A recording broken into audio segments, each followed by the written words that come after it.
I'm married for 20 years. We met as two very wounded people from our childhood. I'd probably say that he had some really big wounds that were much bigger than, I could ever handle. I would always say that we loved passionately and fought passionately.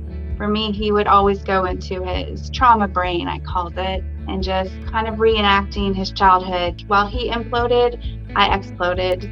I had searched for help all these years. All the boundaries I set up seemed to equal me not receiving love. And so by the time I found you guys, I was trying to convince myself that it was just going to be a half sad life. So at first I joined because of him, right? Right. But as soon as we started, I experienced me and I didn't want to think about him at all. I was experiencing joy that was unhindered for the first time in my entire life. He suddenly put his weapons down. Like all the passive aggressiveness, all the holding on, all those weapons just dropped. That was how our relationship was. Like he's a shield up, to protect himself. So I put the shield up, and like that was the first time I could tell energetically that that shield was down. He called me from work. He's like, I have a counseling appointment tonight. He just started coming home from these things and telling me about them. And I never Mm. asked. It had nothing to do with me having to push it. He's Wow. just been so calm, and his defenses are down with me. I'm not his enemy anymore. I don't feel like the muse of his wounds anymore. I feel like he's working out with the people in his heart, with the people that actually caused the wound. And now I'm energetically, I don't even understand that. I am the muse to Wow. him like dealing with himself. It's just such a release to know how to be powerful. All right, we're going. Hey, Angie, welcome to the call. Thank you very much for jumping on here with Yeah, us. we're super excited, really excited for this conversation. Yes, yeah, it's gonna be very helpful for all the women out there who are feeling stuck right now, particularly in their marriages, in their relationship, and yeah, really, this will serve as such a source of hope for them to see what is absolutely possible. So yeah, welcome. Yeah. Uh, And so, with that said, let's just dive straight in, I guess, to where you were at when you first reached out to us, when we first connected. Yeah, what was going on? What did things look like for you back then? Mm. well, I'm married for 20 years. And we have like this amazing family that we put together through adoption and a biological child. But there was always this running thing through our lives that we met as two very wounded people from our childhood. And I could probably say that he had some really big wounds that were much bigger than, I could ever handle. And Mm. so we had screamed and yelled at each other on and off for years. I would always say that we loved passionately and fought passionately. Um, he was a really kind and loyal person, sometimes a martyr. And for me, he would always go into his trauma brain, I called it, and just kind of reenacting his childhood through me. Something about me, brought that out in him. And I had grown up with like an alcoholic parent and a depressed parent and stress. There was special needs. My sister with special needs. There was all this stress. And so while he imploded, I exploded and just felt abandoned by all the stuff that was going on in our lives, like from him. And I had searched for help all these years. So I did some healing about with some of my mom issues and dad issues. And I had at one point developed like anxiety about the world, and I finally realized it was really about this relationship. And So I kind of had healed that anxiety, but what I didn't know how to be was calm and peaceful, and just felt like an outsider in the world. Like people seemed to be doing things or developing, and I was stuck in this one thing that relationship problems just take over all your emotions and your life. And so we had gone to counseling like the first time, and they really just saw that he needed a lot of help, and they focused on him. And I was left thinking, what do I do? Mm-hmm. And that kind of fizzled out after a while. And I think I had gone to 2 other counselors over the years, and same thing. Nobody could tell me how to be. Like, how do I function in the world? And then he went to a counselor, which was really helpful in some areas, but for our relationship, it was like he wanted me to put on the table that I would leave, that I would, and I mean, I'm a caretaker, and I can't just leave. Like, and I still wouldn't know how to be if I left, right? And so I had done things like, I'd been pretty sick for a while, and so I did things like I got super healthy. I thought I went back to school to get another degree, thinking in the back of my mind, if I want to leave, maybe I'll have the ability to leave, if I get more education. I can't remember all the things I've done. I've just tried things.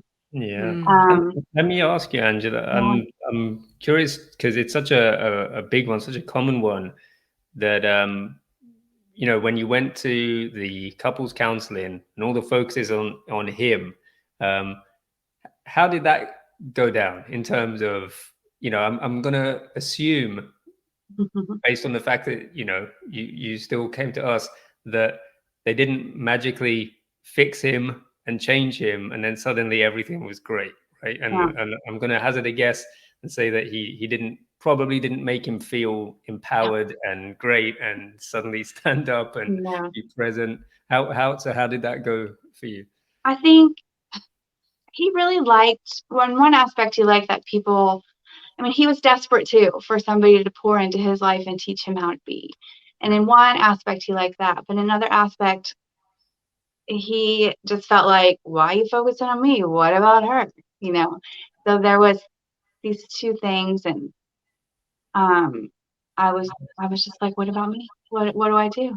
What, oh, well, one person told me, well, this is just the way he is. You just have to deal with it. Right. And so So, yeah. what was the worst thing about, so one of the things you mentioned as well, Angie, was, you intermittently bring up about, well, why don't you leave? And, like you said, you've got 3 beautiful daughters together. Mm-hmm. One of them, they've all got ADHD, right? All of them are ADHD. They, they're wonderfully adopted, but that is its own trauma, and I didn't want to add to that. And then one has autism and intellectual disability. And I didn't say my dad lives with us. I'm slowly going into the role of his caretaker as he has Parkinson's. And so it just wasn't an option. And I mean, and so yeah. and so that would come up every now and again. And like you said, you ended up in this kind of half-hearted way to give yourself some safety, I guess, in case that ever did happen. You went and got a degree. But what was when you came to us, you'd been in that place for quite a while with your husband. What was the worst thing about it for you? What can you remember back? What was the most thinking this painful was the thing way about it was going to be, and that, and I'm strong willed, and so just the constant fight of the will. Like, I want something better. You can't have something better. This is what you've got, right? And I got to set up boundaries. I don't know what boundaries. All the boundaries I set up seem to equal me not receiving love. They seem to equal me being on the outside. They seem to equal my energy all being put towards pushing someone away that I want so desperately. So that was exhausting. And so by the time I found you guys, I was trying to convince myself that it was just going to be a half sad life, right? It was just, that's just the way it was going to be. But I could never quite give up. So I was, of course, that night, the night before I met you, Googling how to love someone who has attachment issues, right? And I didn't find anything, so just set boundaries. Nobody ever says what boundaries to set or what to do with yourself. But so, of course, on Facebook, I go back to scrolling Facebook, and on Facebook, it finally it knows what you're doing, right? So that video came up from Loving the Unhealed Man. A video came up, and it said, and I was like, Sharif had said some of his story in that video, like the results of like having to, I don't remember it, but I thought, oh my gosh, that's his story. Like maybe this guy knows what he's talking about. So I was like, I'll bite. I'll go to the ship. And I thought this is probably gonna be one of those long videos where they ramble on and on. And it wasn't. It was interesting. Like I was like, yeah, that sounds good. So I was like, I'll bite further. So I clicked on the thing and made a time, and I thought, well, tomorrow I'm gonna get up and I'm gonna get online. It's gonna be another video where they ramble on and on, right? That's what happens in these things. So I was shocked that there was somebody on the other end. Wow. And somebody who said, hey, it might take a little longer than an hour. Is that okay? I was like, I'm sorry, what? And so it didn't take more than 5 minutes or less for me to be a blubbering. I didn't know all that stuff was sitting on the surface so close. It just started crying. I remember it. Poured out of me. And she was asking me, I think at the end, she was asking me things like, what do you desire? And I was like, desire? You can't desire things. Like, I was like, I don't know. What are you allowed to desire? What can you expect? Expectation was a big word, right? What can you expect of a man? Like, what is their desire? So I remember at the end, I was like, I'm really vulnerable. I'm in a really vulnerable place. Like, can you promise me that when I'm done, if nothing else changes, I'll be okay? And Beth was very brave to say, I promise you're going to be okay. Yeah. That's a big promise. Bare minimum. That's the bare minimum. Yeah, I knew. And you were so brave. And yeah, I remember that. I remember that for you in particular, the dream, the desire was huge. Because I remember you were like, I've forgotten my dreams. Oh yeah. And that really stayed. Yeah, you'd like, I've forgotten. I don't know what my dreams are anymore. And that must be, I mean, for me, that is the loneliest place to be in the world. Yeah. I was a big dreamer, and yeah, I couldn't. All of them get crushed, the big ones, right? You feel like they get crushed, and then you're like, I don't want to dream anymore because that's painful. Yeah. Yeah. And that's such a huge one. Such a huge one for so many women who are going to be watching. Is that's the good girl conditioning. That's the stereotypical women's conditioning, which is, you're never enough and you're always too much, and there's no legitimacy to what it is you want. It's all about other people and just all of that stuff. Yeah, how we just become smaller and smaller. So I think I at the end had realized all my dreams involved someone else's dream where I was on the periphery, right? Working my thing, where they did the main thing and I worked around it. Like that was my dream with a man. How silly. Yeah. Wow. So, I mean, next, I would have wanted to ask you what sort of things were you trying, prior to making that call and joining us. But I think you pretty much covered it. Did we miss anything in terms of all the things you were trying to change these patterns? I mean, besides, there was a point where, like, when I was younger in my marriage, like, trying to ask people, my best friends, what to do, and nobody knows. Nobody knows how to handle that. Yeah. And I have a strong faith, like, I have a tradition of faith and a very strong faith of my own. And I knew there was hope in that. I just didn't know how to get there.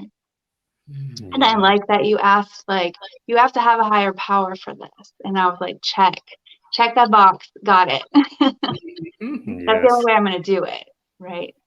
Yeah, that's it. I mean, as you know, and it's worth stating again that the way we frame it is, for the purpose of what we do, we talk about love with a big L, big love, and love as a higher power. And yeah, and like you said, it's so essential, because honestly, without that piece, it's not that a healthy relationship is impossible, but the kind of most you can expect to have is a sort of very highly functional cooperative agreement with another person, which is fine, and maybe more than what many people have, honestly, in their relationship. It's just this functional, okay, everything works. But we believe that people really want something so much more than that. And the truth is, once you get there, your heart suddenly yearns for something deeper and more meaningful. And that's where this love as a higher power piece comes in. And however you language it and whatever that means to you is kind of doesn't matter, but it needs to be there. And that's one of the superpowers really that you brought to this process. Yeah. Yeah. Yep. And It's funny because we both have really strong faith backgrounds, and church is like a huge part of our lives. And, but because we had fought over so much, the one boundary I drew that was super like important to me was, we're not going to talk about the sacred together, because I'm not going to fight you in that realm. Right. So this big thing in our lives, I would not allow ourselves to talk about that together, because that was, you aren't going to ruin my sacred, right? I'm not going to mess in that area. That's too important. That's how I felt. And that is probably the most important boundary for any woman to set. But honestly, it's even more than just talking about God or love with your partner, isn't it? I think it's really about starting to really expand that sacred space within us, so that we ourselves don't sabotage and break our own boundaries. I think that's a really big piece, i.e. the thoughts that we have. We can be so generous to other people and so loving and kind and giving. And then, whoa, when we actually start to look at what's happening within our own psyches, we can be so cruel to ourselves, so diminishing, so belittling. And I think that's also part of it, is setting that really strong boundary within ourselves of, this is sacred, and I'm not even going to let that little voice within my own mind. I'm not going to believe that little voice within my own mind anymore. And I'm not going to have that conversation. I'm not going to believe it. I'm going to start to make a stand for the sacred within my own life, and no longer live in bitterness and resentment and anger and blame and victimhood. And I think that little decision that you made, for me, it's like the ripple effect of that is so huge.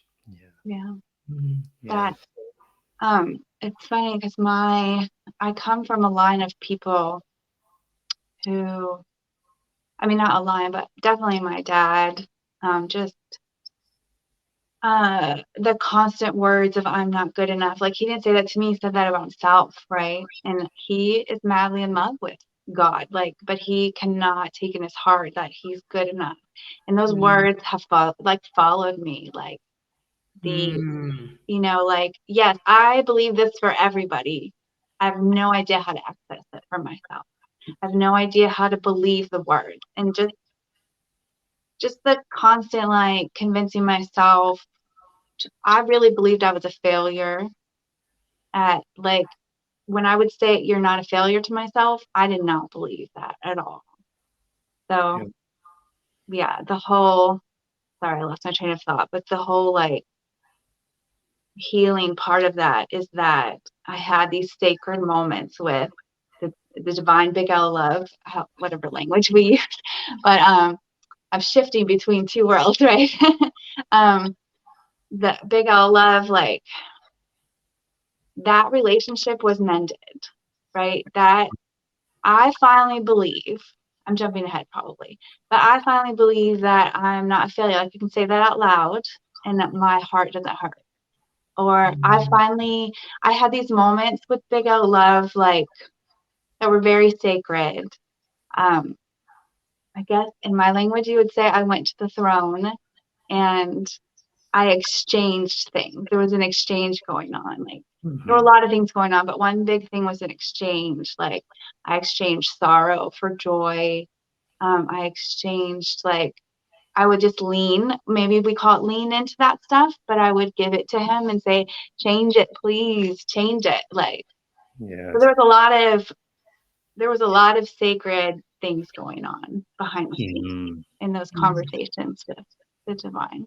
And that Yeah. healing of wounds and those, you know, I don't know. I don't want to sound crazy. So, but there was. Please share. No, you don't sound crazy, and use whatever languaging you want, Angie. Yeah. I mean, there was a moment where we met my mom and my sister in their healed state, right? And my mom told me I was brilliant, and which is something that she would never say to me, right? And but it was her, and she and my sister had just pushed me forward and said, go follow love, like. Amazing. There was a lot of crazy stuff going on. No, it's beautiful stuff. It's beautiful stuff. This is you literally rewriting your inner script and changing your inner relationship to various things and people, even if your external relationship with that person doesn't necessarily get the attention. And it segues perfectly into what we'd love to sort of know next, which is some of the shifts and changes you were noticing in yourself, maybe out in other people as well, while in the program, while doing the process. Because I remember stuff started happening for you, at least within yourself, pretty quickly. Yeah, really fast. Well, I don't know if this counts as a shift, but just the crying went on for maybe a week and a half or 2 weeks. Like my daughter would be at the door, Mom, are you okay? I was like, I'm fine. Like I think could hear your English voices, and she'd be like, "Are those people making you cry?" And I'm like, "No, I'm fine." But just the like deep crying from those deep places, like that was first. That was immediate and first. And can I just ask you on that? Yeah. What do you feel like that crying was about? Like, what did it give you? Because from my perspective, there's a very deep spiritual and sacred purpose of those tears. But I just wondered from your perspective, what did that crying? I was getting out of my brain, and I was connecting to my heart, and it was getting the chance to release. I guess my heart was getting the chance to heal. Yes. It was getting attention it hadn't gotten before. Yes. That's how I would describe it. Yeah, because I feel we hear this so much from the women in the program, and I feel like crying can often feel like a kind of there's this like you don't want to spend your life in sadness, but there's also this kind of sacred sadness and sacred tears where it's like when you finally connect yourself or big love, it's like these parts of you get seen. Yeah. And there's a kind of sacred release that happens. And I believe those tears are a way of us, a kind of a manifestation of those parts of us that have been seen and that are now ready to be released. All the, like you said, all the pain, all the wounds, all those heavy beliefs that we could have carried around, they finally get to be seen through the lens of love. And that can be really overwhelming. Yeah, it's good overwhelming. Like it wasn't like I have all these terrible memories I was thinking of as I was crying. It was really just there was attention focused somewhere that badly needed it. Yeah, I mean, I just had a memory just now that I hope I'm remembering correctly. Actually, is I think one of your first posts, and this is a good few months ago now, but it was something from the one of the earlier modules where just the fact that a man, me in the recording, was inviting you to praise yourself, to love on yourself, and I seem to remember you mentioning lots of tears in that post. I mean, isn't it? It's like a desert. Like no man had ever said I should praise myself, and in fact, untying some of that religiousness, versus my faith was like, you're allowed to praise and be grateful for the good stuff. You're allowed to. It's okay. Yes. Like, and I think as you heal and as I even heal after, I realized like the barrenness that I had lived in. It was like a desert, just to have somebody tell me and a man tell me I could say good things about myself. Like, why does no one do that? Like, and so many women have felt the same, honestly, Angie. And what other things maybe did you notice while going through the process? And because I do remember hearing from you, and hearing shift after shift, which is beautiful. Doesn't always go that way for everybody. Exactly. No, I was shocked. Yeah. I mean, life didn't seem to go that way for me until then. But there were, let's see, one thing was that there were clues everywhere, right? Big L Love was just plopping clues in my face to the point where by the end I would laugh every time. Like just the most obvious clues, like around me. I would go to Bible study and there'd be a random conversation. Here's one. There'd be a random conversation about birds, and this lady started talking about eagles. There's a verse that says, you will run and not be weary. You'll mount up on wings like eagles. You will run and not be weary. And she was talking about how an eagle soars in these winds, and it picks up on this certain wind and it goes like this, right? It spirals, so it doesn't have to work that hard. And didn't you know we just did the thing about the upward spiral, and so it just would constantly connect my faith to what I was learning. I think this one week there was one about, the power of no. And like that week, I was going to Bible study this time, so things would happen there. But that week it was like, we would read about this one verse that was like, Paul was like, I was compelled by love to do this thing that didn't seem that sensible, but love compelled me and I have no regrets, like I said no to this to say yes to this. And I was like, stop it. Just everything. And then the other shift that happened was I always have a good connection with women. Like that is always kind of my gift, is to I have these wonderful ladies, like I love them through these crazy trials.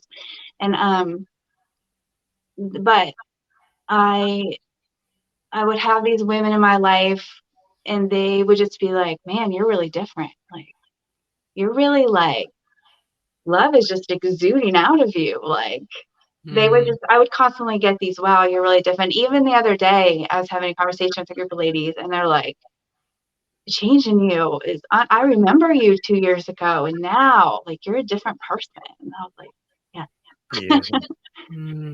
For sure. And what would you say is like one of the biggest ahas you had? Because we'll get onto your marriage as well and your husband, because obviously they interlink. That's the whole point. But like just in terms of for you, like what was one of the biggest ahas or realizations that you feel you had for you that really enabled you, I guess in our language, to really start to own your sovereignty and your power and your queen, and actually start to be able to operate through the lens of big love rather than the wounds, right? And the small love.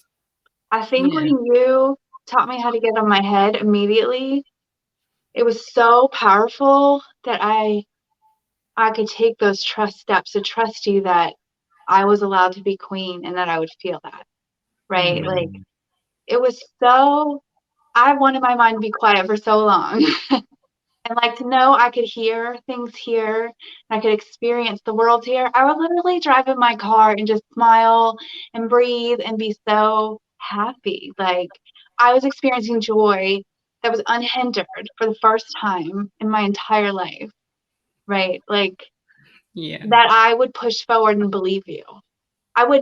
Somebody had to convince me, right? And it wasn't, you said, I think one time you guys said, the answer is not going to come where the problem is, right? Right. And I was so glad to get out of here. Like, I was so glad to quiet this. It was so overwhelming to experience. I still experience joy. I still sit around and think, this is joy. Like, this is joy. My life is crazy. My life is unbelievably crazy, and I'm full of joy. And I'm so happy for the first time. So that developed a trust in me that I could move forward with you guys, right? That I could trust what you were saying to me. And that whole like clues, and I constantly had to reiterate to myself that trust in the next level. So by the time we got to the queen thing, well, actually, by the time we got to the queen thing, I was starting to, so this is funny. Whenever somebody would, so at first I joined because of him, right? But as soon as we started, I experienced me, and I didn't want to think about the him at all.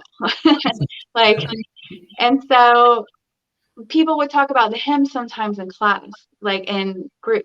And I was like, ugh, stop talking about him. Don't you guys know how exciting this is?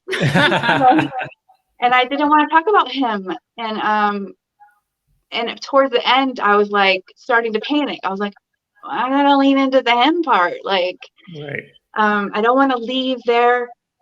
I don't want to leave this safety net without leaning into the hymn. And so by the time I got to the queen, I was getting very nervous about the hymn. And so I wasn't quite ready for that. But at some point I did become ready, and I was like, so cool. But yeah, so in the last couple of weeks, I had to lean into the hymn part a little bit. Yeah, no, that makes total sense. And I just wanted to highlight something real quick that you said before for the ladies watching. Note this thing about the head and the heart, the different, how it feels so different when you're operating from the above the neck. And Angie, you did the thing that many of the women that we speak to and that we coach have done, which is go to try to find solace, protection, distraction, even in education or career, academia, something that takes you up out of your heart and into your head, because it can keep you busy. You can achieve lots of things, as you've done, academically, and for some women it's business, but it's all this busy, and then wondering why they're not feeling fulfilled on a deeper level when they're not letting themselves go there. So I just wanted to highlight that experience you had of just dropping it down into your heart, and then thump, you realize that you can see, hear, think, feel, navigate through the entire world from here. And the counterintuitive thing for so many women that I'm sure you can attest to is that this is the compass that will always guide you to safety, whereas the head can talk you into and out of anything, really. Yeah. And if you can't figure it out, I mean, if it's your head that's supposed to fix you and you can't figure it out, what do you end up feeling? Not good enough, like a failure, right? And I'm just so glad to learn that there's a way out of that. I knew there was a way, I just couldn't find it. And then it's so easy when you find it, right? It's so like almost too simple. Too simple. Not always easy, to be fair, but simple. Once you do start experiencing that and living through that, it's simple. Like, stuff happens around you and you don't have to strive. I think one of the things, like, my mom was amazing in a lot of ways, but she couldn't teach me how to be a woman and how powerful it is to be a woman and how to be, right? So learning how to be was, like, my powers in being was amazing. Like, it's just such a release to know how to be powerful. I didn't know. And such a way to really serve those around you, because I think, like most of us, myself included, my mother and most of us, they never knew, they came from a certain background. They didn't know either about what was allowed, what they could have, whether what kind of dreams they were allowed to have, or any of that, and so so what you're doing and what you've discovered about yourself and revealed really about your power as a woman, how beautiful that you're able to start to model that for your children and within your family. And like you said, with your wider circle of friends as well. It's such a powerful shift for us women. And I think so many women are feeling that, we've got everything, we've got equality, but somehow it doesn't feel that great. And I don't feel that free. And I don't feel like I'm really powerful a lot of the time, and so that's such a beautiful gift actually for you to give to yourself and be able to give to others. Yeah. And then on that note, so tell us a little bit then. So it's all been great. You've encountered your queen and your power and your freedom and your joy and your peace through your heart. And then you had to sort of start to navigate him. So tell us a little bit about him. Talk all about him. Wow. Yeah, tell us maybe a little bit about where some of the breakthroughs you had with that. Yeah, some of the breakthroughs you had with him and how you got there. Yeah. I don't actually remember the last couple weeks dealing with the oh, I do. You did a thing on forgiveness. And for some reason, something about having to forgive him, or it was just something like having to lean into that, just made me so angry. I can't even remember what it was. It wasn't, I don't know. Maybe it just that I had to lean into this. It made me so angry. And I actually messaged you and I was like, I'm not going here without your help. Like, I'm not, it was scary. And so I leaned in. And of course, when I leaned into it, it became more about me again. Like, it was like, feeling, you put pictures to your feelings is what you taught us. Sometimes there's pictures or there's colors or there's, whatever. And so it was just like, I finally identified, that wall that's been up to like I always called it the love button was broken. I used to say that. And it was just like a rough piece of bark. And it was smaller now at the end. And I wanted to throw it away. And there was like this tiny little wound behind it. And I wanted to make sure that wound was healed before I threw it away. And now when I'm saying it, I realize like, I think I always wanted to be able to be okay and release that, but that's scary when there's a wound behind it. Yep. So one way I knew that the wound had changed was several months later after class. I had always said before, there's no way I'm complimenting that man. Like, that's vulnerable, right? And I'd grown up, we never complimented, my mom never complimented. Like, there's no way, that's too vulnerable to compliment him. And one day a compliment just like came up and I said it, and it was from here now. I didn't have to make it up or like, he just paused and said, thank you.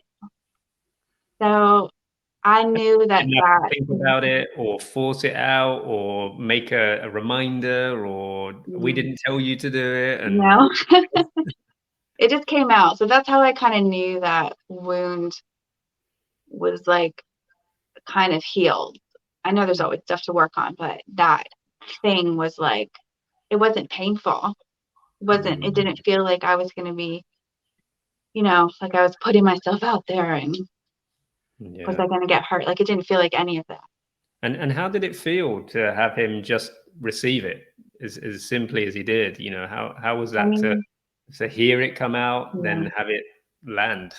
That was probably one of the first genuine thank yous I heard out of his heart. So he's genuinely like a great person. He's the nice guy, right? Genuinely great person. But that was how our relationship was. Like, he's a shield up, to protect himself. So I put the shield up, and like, that was the first time I could tell energetically that shield was down.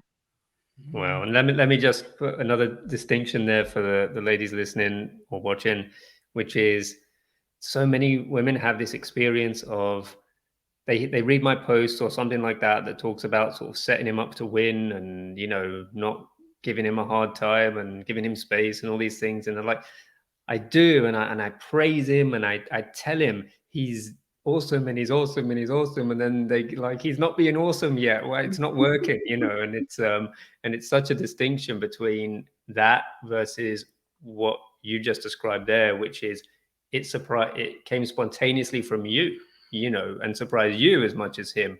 And lo and behold, it came not because you were trying to do it, but as a consequence of the, you know, self-loving stuff that you've done for yourself and those inner shifts. And then it comes out and then it lands and then you get to see it and feel it be received, you know. And it's such a huge difference. Yeah, it feels really different. And so what are some of the shifts that you've noticed in your relationship? Like positive shifts that you've noticed in your relationship. Well, funny story is after we still had at least 2 huge blowouts with each other, like massive ones, right? And I thought, I mean, it crossed my mind. I tried to tell myself I was a failure, like, oh, I just did all this and this is all fake, like I'm a failure. And then I said, no, let's not do that. Like, you don't believe that anymore. Like I didn't believe it anymore. Couldn't even convince myself of it. So I let go. And after a big blowout, he suddenly put his weapons down. Like all the passive aggressiveness, all the holding on to himself to try to like, no, I'm not as bad as you say. All those weapons just dropped, right? And he called me and he called me from work. He's like, I have a counseling appointment tonight, you know, and he's like, I have a doctor's appointment on Friday, you know, and he had experienced things that like really had caused like some PTSD and stuff in his life. And so he's like, I have an appointment with the doctor about like seeing if I need medicine. And then he would come home and say, he would tell me, I didn't ask him because I didn't ask him about his counseling appointment, but he's like, I asked him about EMDR, you know, and he said, yeah, he basically pushed me out the door and said, go do it. Here's some names, you know. And he just started coming home from these things and telling me about them. And I never asked. Like he was just open and he got some medicine to try and he was just not triggered and calm. And he did it. He was so excited. Like we're not medicine people, right? Like he was really raised, you know, don't do that. And he was just like so excited. He would say it out loud in front of people. I mean, he was just excited that he was doing all this. Wow. And it had nothing to do with me having to push it. Like he just went and did it. And I was like, okay. And then after a while, like we would have a conversation here and there. And one time we accidentally talked about the sacred together. Like it was an accident. And when I was done, when I went upstairs, I was like, what was that? How did we just have that? And I don't feel hurt about anything. So it's just been so calm and his defenses are down with me. I'm not his enemy anymore. That's beautiful. Yeah, I mean, it just shows where we started in a way, actually, where you had this commitment to honoring the sacred. And I know it started off as just that conversation, but I think in a way, the whole journey is about just expanding that sacred space within us and that relationship to big love within us, right? And to the point where everything is just happening around you. You didn't have to do anything. Yeah. And it was literally just a consequence of you being so fiercely committed, to yourself and your truth and to that relationship within yourself. That just created this safety where he wants to come in. That's what I really got from hearing you just now. It was like that, where they want to come in, you're not trying to pull him in on, like you said, you're just like, he just was excited. And, you know, this gift you've given him of this space where, and that's so beautiful as well, isn't it? For you to know that you don't have to fix him. you want to be with a man who takes his own initiative and starts to fix himself, which is what happened, right? Yeah. Because you want to be able to, that's the kind of man you want to be with. Yeah. Yes. That's the kind You of don't man want to be I with a beg fixed for. man because you fixed him. You want him to, yeah, right. Yeah. And that's And like, I'm no longer, I don't feel, I mean, I don't know how long this will be. Is this forever? I hope. But I don't feel like the muse of his wounds anymore. I feel like he's working out with the people in his heart, with the people that actually caused the wounds. And now I'm energetically, I don't even understand that. I am the muse to his, to him, like dealing with himself. I don't. His true muse. Yeah. I love that expression, the muse of his wounds. Yeah. Well, thank you, by the way. We're totally going to use that and not give you any credit. But that was really good. But just for people watching to understand what we just said here, how this works is the reason for the fighting, the up and down, the hot and cold, the on and off, and the disconnection, and whatever flavor of dysfunction patterns that people are experiencing. It is on some level because usually both parties are making each other the object of their wounds, their old inner script, as you so beautifully put, the muse of those wounds. So it's almost like in this case, for from his perspective, you are the symbol, the thing that represents the origin and the cause of all this stuff. And this is what happens. This is on some level the function of partnership, is so that we, with awareness, we know that happens, and then we have the opportunity, if we have the right tools and the right understanding, to heal, because we have this relationship mirror, right? And then what happens is, and what you've experienced here, Angie, is that as that disentanglement takes place, as the self-healing takes place, and usually just with one partner is the best way to do it, is that you do this for you. And it works both ways. It doesn't have to be the woman, but for various reasons, it's better if we work with you rather than him. And what happens is, as you disentangle from your end, he has the capacity. He then feels that disentanglement, and now you're able to be the muse for his heart, his inspiration, and be this source of light and life and love in his life that pulls him in rather than pushes him away.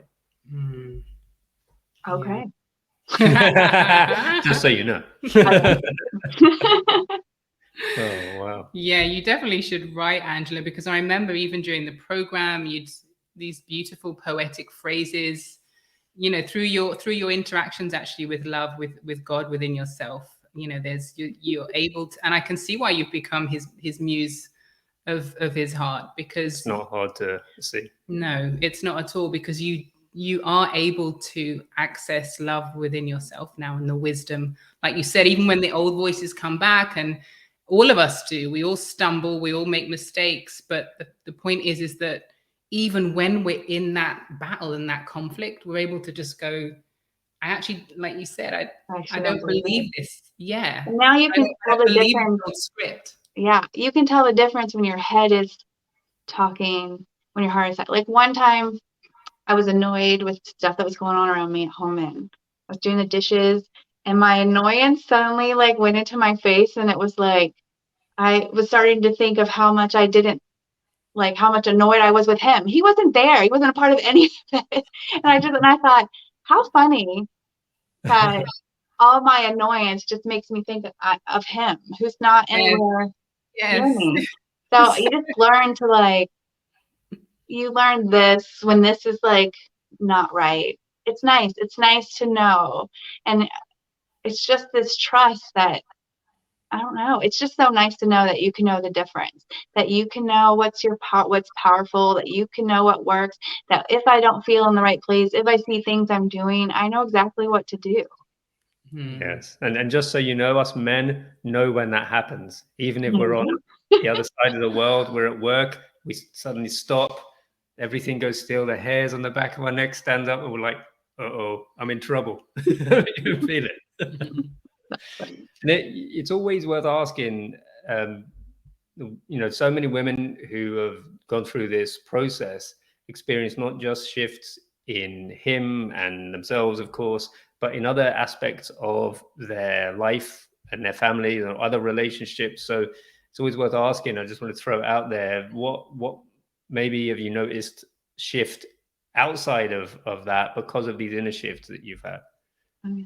Oh, can I skip back to something you said real quick? Well, yeah, please do. There, you were talking about words, like I write words, but I actually, when you mentioned doing art, like in beauty creating, I was like, what do I have time to do? Like I had all big ideas, but my reality is different, right? So I said, I love words. And so I thought about making words and hanging them up on my wall or whatever. But then I was like, you know what, I don't have time for that. So I decided, I incorporated my faith in my art. So I decided I call it meandering through like a book of the Bible. So I'm meandering through the book of John and I'm rediscovering, right, my faith and his words to love in a way I haven't discovered before. So I'll spend time and these words will pop up and then I'll get to like meditate on these words for days. And that's my art. That's my creativity right now in my time frame, Beautiful. to have something to meditate on. But anyways, I was really excited about that because I was enjoying I love words. I love a phrase, well spoken, a simple phrase. Yeah, we do, and it's super powerful. It's why we have a whole module about your inner artist, is this inner creativity, because it's not separate from the relationship conversation. Yeah, that's part of your muse identity, Angela. So shifts in the rest of my life. I don't know if this is from LBL, but part of it's spring. Spring makes me move faster, but just more focused in getting things done and not being overwhelmed. Like I think I've always had like ADHD growing up, and that was where some of my crazy emotions came from. But I'm just more focused and able to, like, when I get overwhelmed, I'm able to calm that, which makes me not back out of a project, right? I can move forward on it. So I guess, yeah, that's from being able to calm myself and parent myself. And so that's one shift. Nice. That's huge. Yeah. And I would absolutely put it down to being able to distinguish between what's true and what's not true. Like you said, like you can tell the difference between a thought that's not true and a thought that's true, because when we go down that rabbit hole, it's so painful, right? And we start creating all of these scenarios, and we get worried about the future, or we get worried about today, or we start being horrible to us, like you said. And when we're able to not waste our time going down that painful rabbit hole that really just disempowers us, of course that's going to give you more peace and focus and courage to just keep going, because you don't have that racket in your ear all of the time. Yeah, so that's one big shift. And I like to get things done. I like projects. Sometimes I come back from project mode because I'll go too far into the masculine, but I like project mode. It's fun. And I haven't been in it in years. I've been overwhelmed. It's really nice. That's beautiful. Yeah, because going back to our initial conversation, that was one of the things that was just such a deep wound, pain for you, was that you'd forgotten what it is, what your dreams were, what made you sing, like, your heart saying what it is you wanted in life. So that's so good to hear. That you're having, this desire, like there's this organic creative impulse that's arising for you. Yeah. And I just want to double check before we move on to the last bit, just to make sure that we haven't inadvertently skipped forward too far. Is there anything else that you've noticed in him, in your marriage, in that sort of relationship specific realm? Just for the sake of the women listening, and so they know what can happen. Oh, this sounds redundant, but not being overwhelmed with stuff. I can hold stuff. Like I know I can lean into stuff. I can I don't know. I remember we had a conversation when we were talking about the him that day. When I finally leaned into that on the call, like I said, I'm overwhelmed by him. Like Right. the desire, the anger, the love, the attraction. I'm overwhelmed. I get overwhelmed by him, The and intensity, right? that was really scary Mm. because I didn't want to be overwhelmed in life by him, and I wanted to just enjoy him, right? And I think now I am not overwhelmed. And in fact, I know he's going through his own journey right now, and I can appreciate that because I went through mine. Like I understand this, like when he wants to talk or when he wants to take space or like how he must feel. I'm not overwhelmed by the end. Like let's get to the end where we can be in a relationship. Like, no, I'm Right. okay. Like you can Mm. do your journey and I'm gonna be fine. Even if your journey doesn't lead anywhere spectacular, beyond this, I'm okay. Like And the word I just want to pick up on the key word you used there, which is space. And not just about giving him the space, but what it feels like is you've created space in the relationship. You've created that space within yourself and your own life, and that's the thing that makes it safe, because in that space, intensity and all that stuff that really is overwhelming, but can also be really addicting for many people. Um, doesn't have anything to cling on to, because you've created that space. And I think that's what you've done so beautifully, is you've created that space for yourself. yeah, I'm not like I think we talked about I would go down if I wasn't getting attention, if I wasn't feeling part of the relationship, I would just go down and get my attention, right? I go press the buttons just to get That's something. It was so painful, and I was like, I'm an addict. And I uh, haven't felt like pressing the buttons. Like I don't even think about the buttons. It's nice. and I just wanted to say as well that yeah, I think it's safe to say that this healing journey that he's on now, and so bravely pursuing, and with excitement too, it sounds like, which is fantastic, has been facilitated and inspired by your own. And this is what we see over and again. It's I don't think it's a coincidence that his takes place and he leans into that right off the back of you doing the same thing for yourself. Yeah. And you know what they told him? He came to me. I forgot. This is really big. He came to me one day. He runs. Um, he runs like on his lunch. He likes to run. And so he said, I was running one day, and all of a sudden I heard this voice 3 times say to me, "Are you willing to accept love?" And he told me this, and he's like, "What do you think?" And I paused, and I had to pause all my sarcasm because that's Mhm. natural. And I said, that sounds like the voice of love to me. And he was later very thankful that it confirmed that for him. And then when he went to do his EMDR for his trauma, the guy told him, You're not really connected to love, are you?" And I was Mm. like, isn't that funny? Like his journey begins to remind it. So Right. he's Wow. he's learning to Be led by love. he's like, you haven't really experienced emotion. Like he's learning to do all those things. I was like, well, that all sounds very familiar.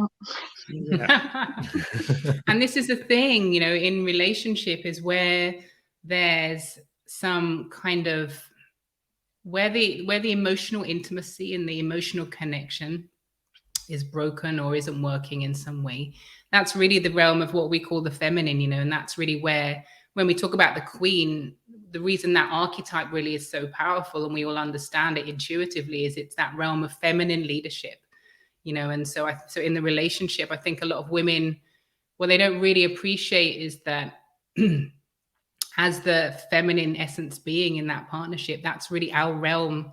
That's our queendom, is the realm of intimacy and emotional connection and space. And so really it makes absolute sense, and it's absolutely the right way and order that us as women heal and become intimate and emotionally available with ourselves first, because that we provide the leadership. That's the way it's designed. So it makes Leadership total through sense. inspiration, which is so.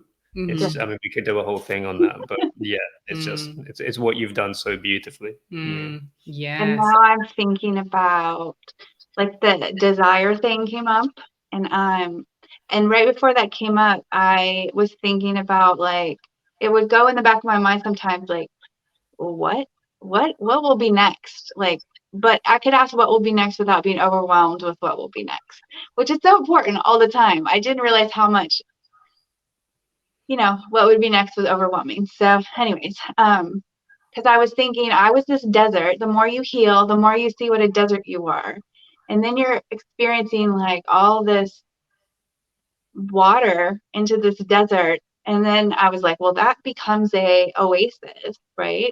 And so this whole new thing is going to be built over time in my life. And what old desires did I want, or how am I different? And that creates new desires. So I'm starting to ask myself those questions. And I don't have all the answers, but it's fun to lean into it without hurting. I didn't even know how much you could do that without hurting. Mm. Yeah, Yeah. and get to find out what those answers are, right? Rather than create them, but like find out, Yeah. what does love want there. So last question, Angie, thank you so much for your time and your beautiful inspiration and poetry as well today. Do you have any final words of wisdom for the women out there who right now might be feeling stuck in the same way you were?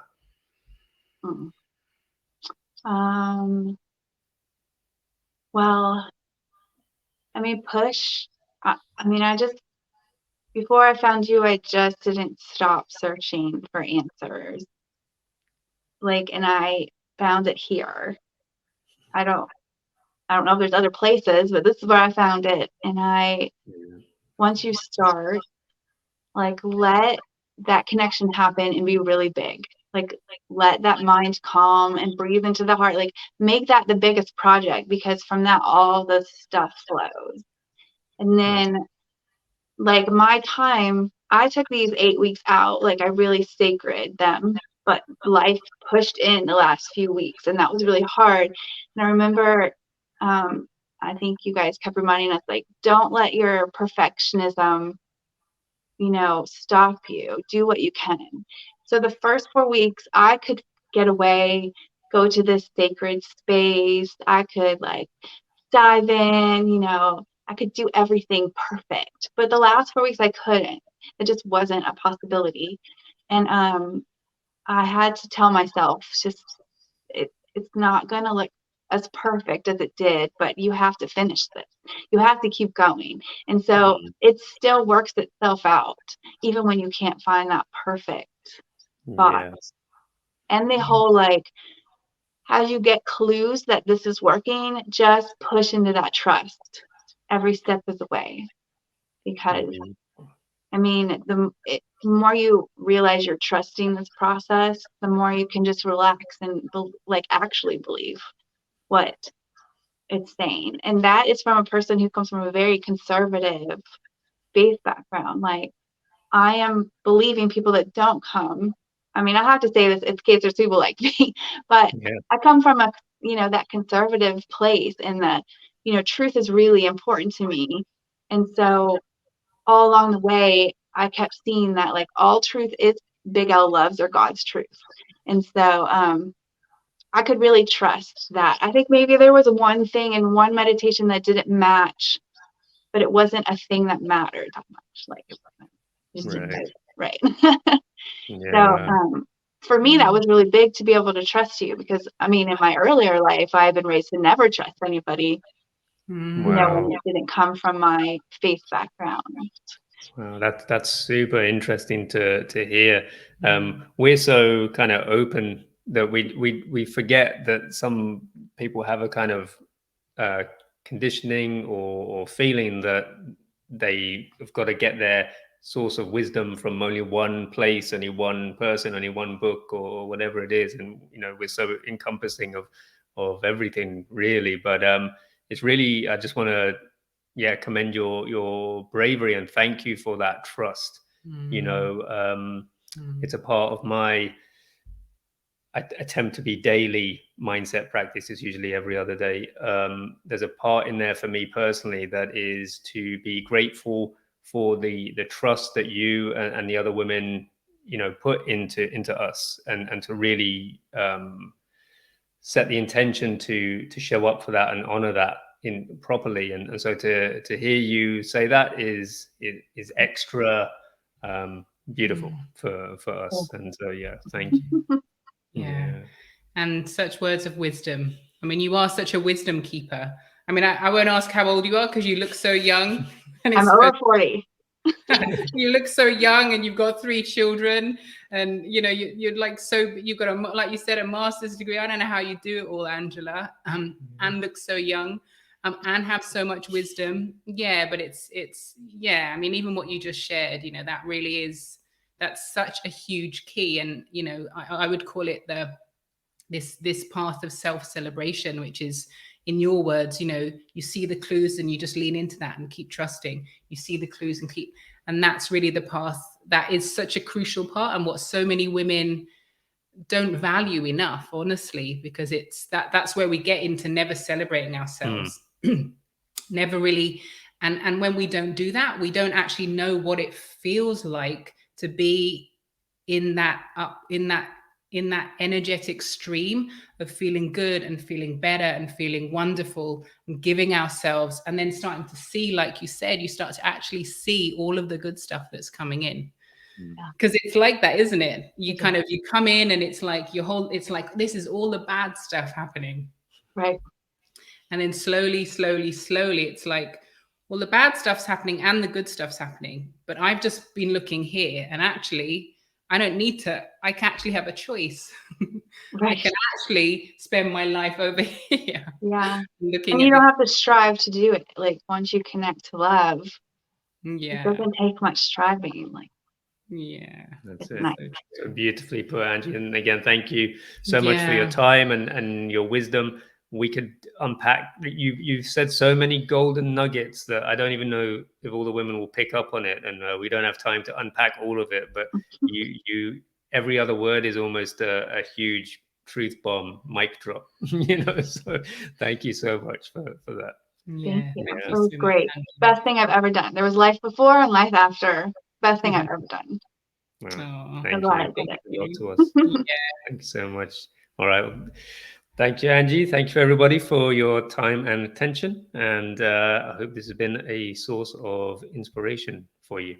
All right. Take care. Take care. See you soon. later.